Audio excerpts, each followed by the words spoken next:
ir konkrečiai, sakykit, vyriausybė šiandien pradėjo svarstyti poligono klausimą, kokia yra bendruomenės pozicija, ar galima pasakyti, kad nuotaikos šiek tiek yra pasikeitusios? Tai nuotaikos tikrai ne tik, kad nėra pasikeitusios, jos dar pablogėja, nes mes uždavėm labai daug klausimų, parašėm 23 raštus ir pateikėm iš 14 000 parašų, kiek žmonių nesutinka. Lietuva, poligono teritorija, aplink poligono teritoriją, kaimynų Lenkų irgi 3 kaimai yra įtraukti į šitą, nes tolė per vieno aplamai sodybą 80 metrų nuo poligono ribos, be 500 metrų, tai yra iškyšulys vienas, tai toj vietoj tikrai apima labai daug nesutikusių žmonių, kurie fiziškai padėjo parašus ir kurie nesutinka. Ir uždavus klausimus raštais, tikrai atsakymų negavom, atsakinėjama visiškai atsainiai, nereaguojama į bendruomenės aplamai užduotus klausimus, į josios nuomonę, atmetama tik tai skaidrių pavidalų, prašom dokumentacijos, prašom skaičių, nieko negaunam. Ir prisidengia būtent tiek prezidento kanceliarija, tiek krašto apsaugos ministerija, kad tai yra valstybės paslaptis. Tai klausimas pagrindinis yra neteikiant duomenų, dokumentų. Kapčiamės taip pat įrodo visiems žemėlapius ir visą kitą, ten, kur ruošiasi daryti, būtent planuoja daryti poligoną ir visiems tai yra nepaslaptis, rodomi žemėlapiai ir visą kitą. Visos kitos alternatyvos ir visa kita yra valstybinė paslaptis.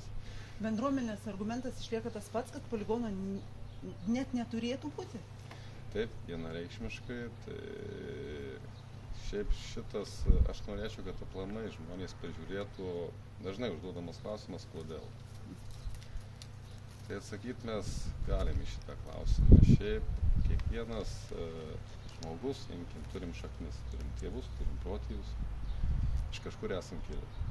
Kai kam tai rūpi, kai kam tai ne. Būtent šitam krašte, kada siejasi su gamta, visi turi šaknis ir vaikaičiai perėmė tas žemes, įsišaknyja, čia įleidę šaknis.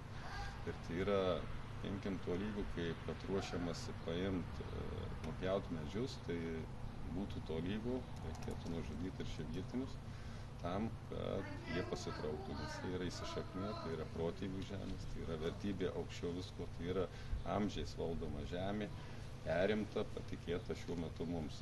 O sakykit, kaip dėl tų kompensacijų, kurios yra neturtinės žalos, 50 truputį daugiau tūkstančių, kurie turės išsikelti jau ir 25, jeigu neklysiu, tūkstančiai, kurie yra mokomoje teritorijoje. Jūs sakot, turės, tai biškį reikėtų... Pagal planą.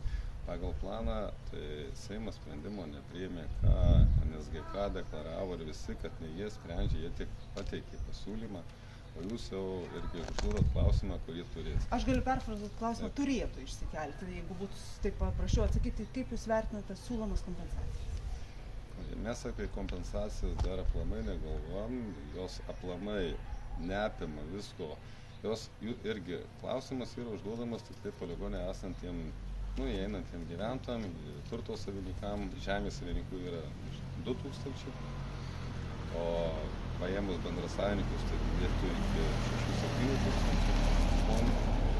Tai dabar tame tarpe tarp tų žmonių irgi kas įdomiai gavos ir ko mes irgi klausėm, pradžioj, priminsiu, buvo 100 žmonių, po to 90, ant galo liko 13. Kas čia 2 akcijos po 2 metų? Ir kaip taip gavos. Kitus, imkim, pateiktas skaidriai, kitus regionus ten irgi. Bet jūs pavertinkite apie tas siūlomas kompensacijas, jūs jas svarstot, nesvarstot, jūsų netenkina, jūs iš vis net negalvojat, nes poligono nenorit, koks jūsų būtų atsakymas? Tai tikrai netenkina, aplamai žmonių netenkina ir apie tai jie tos minties kol kas neprisileidžia. Mums nėra atsakyti į pagrindinius klausimus. Ar poligono aplamai reikia Lietuvai? Įvertytos visos ar įvertytos ir tinkamai visos alternatyvos, tai visiškai jokių skaičių nėra pateikta. Ir tada, kaip įtikytų bendruomenė, pateikia visus svarius argumentus, kodėl 22 metais Rūdininkų poligonas teigiant netiko būtent Lazdijų rajonas, bet dabar tinka. Niekas neatsako šitos klausimus ir net nesistengia ir net nebando atsakyti. Nei prezidento kanceliarija, nei krašto apsaugos ministrai. Suka uodegas nuo šito klausimo. Visai bando kažkaip atmesti. Kaip mes galime sakyti tinka, jūs supraskit, mes netikim. Ta prasme, kad taip gali būti ir aplamai, kaip gali atimti konstitucinę teisę, imkim priklausančius protėvių žemes, kurias amžiais valdėm, dabar nori atimti visiems laikam. Praėjom 1-2 pasaulinį karus, net okupantai archyvų nesunaikino. Pagal jų pagrindų atsiėmėm žemės, imkim, o dabar ateina mūsų vadovybė ir sako, ne, paimsim visiems laikam ir jūsų šaknys bus sunaikintos. Supratau. Ačiū už argumentus, dar prisistatykite. Esu Tomas Ramanauskas, Kapčiamiesčio bendruomenės Giria pirmininkas ir bendruomenės narys. Taip, ačiū labai.